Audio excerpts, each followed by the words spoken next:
Hello everyone, तो आज है lecture 3 of sociology. Socialization is a process through which individuals learn and internalize the cultural norms, values, beliefs and behavior of their society. अब एक इंसान जो है वो जो चीजें देख रहा है, सुन रहा है, अपने घर पे रह के भी जो वैल्यूज देखता है, बिलीव्स देखता है, उन्हीं चीजों को वो मान लेता है, ठीक है, इंटरनलाइज कर लेता है, अपने अंदर वही चीजें बसा लेता है. And with this socialization is a lifelong process. इंसान जो होता है वो हर एक दिन कुछ नई चीज सीखता है. लाइफ लॉन्ग ये चीजें हमारे साथ चलती रहती हैं. आप 20 साल के हो तो आपकी सोच अलग होगी, 30 साल के हो जाओगे अलग हो जाएगी, 35 साल के हो गए अलग हो जाएगी. तो ये वेरी करता है कि आप लाइफ के किस फेज से जा रहे हो. तभी तो हम ऐसे बोलते भी है ना कि अगर कोई बाहर से पढ़ के आ रहा तो हम बोलते हैं यार तू बदल गया या तू चेंज हो गया. तो ये क्या है, ये सोशलाइजेशन है, ठीक है. हम नए कल्चर में जाके नई चीजों को अडॉप्ट कर लेते हैं. बस यही है प्रॉपर पूरा सोशलाइजेशन का टॉपिक. अब एजेंट्स क्या है सोशलाइजेशन के? फैमिली है, पीस, स्कूल जहां से हम सोशलाइज होते हैं, जहां से हम नई नई चीजें सीखते हैं. रिलीजन, हर रिलीजन की एक अपनी वैल्यू है, फिर चाहे वो हिंदू हो, मुस्लिम हो या सिख हो, ईसाई हो, जो भी हो, सबकी एक अपनी वैल्यू है. और हर एक रिलीजन से कोई ना कोई सीखने वाली चीज भी है और कुछ लोग वो चीज अडॉप्ट भी करते हैं. वर्क प्लेस से भी हम सीखते हैं और सोशल मीडिया. और आजकल के टाइम पे तो सोशल मीडिया ही सब कुछ है, वहां से आपको सब कुछ सीखने को मिल जाता है. टाइप्स इसकी टोटल 6 हैं और इन्हें ध्यान से समझना क्योंकि यहीं से MCQ निकल के भी आते हैं. फर्स्ट है primary. He or she has close personal और face to face relationship.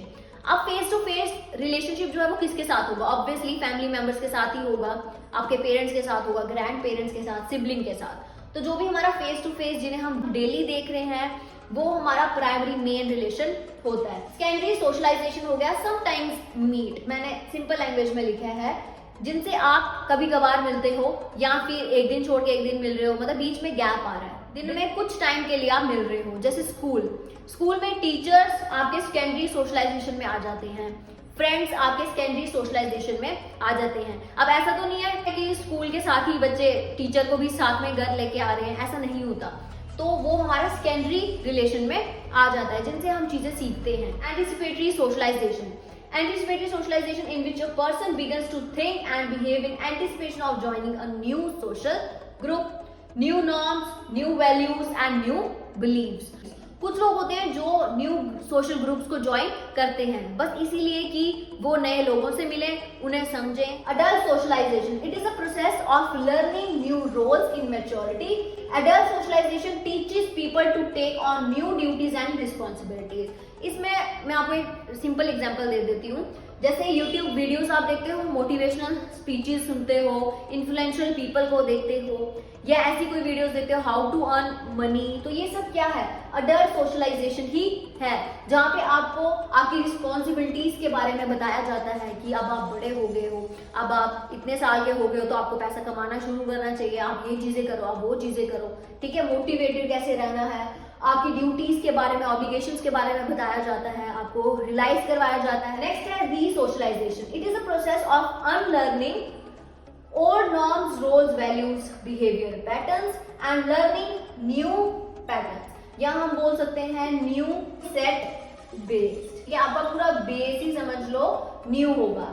रीसोशलाइज जैसे मेमोरी रीसेट करते हैं कि पुराना बिल्कुल भूल ही गए और उसके बाद नई चीजें आप लोग सीखो, वो चीज होगी रीसोशलाइजेशन. अगर मैं प्रिजनर की बात करूं तो उसको भी क्या किया जाता है, जो उसके ओल्ड वैल्यूज होते हैं, जो उसको गलत परसेप्शन होता है दिमाग में हर एक चीज को लेके जिसकी वजह से वो क्राइम कर देता है, उन चीजों को चेंज करने के लिए क्या किया जाता है, उसे रीसोशलाइज किया जाता है.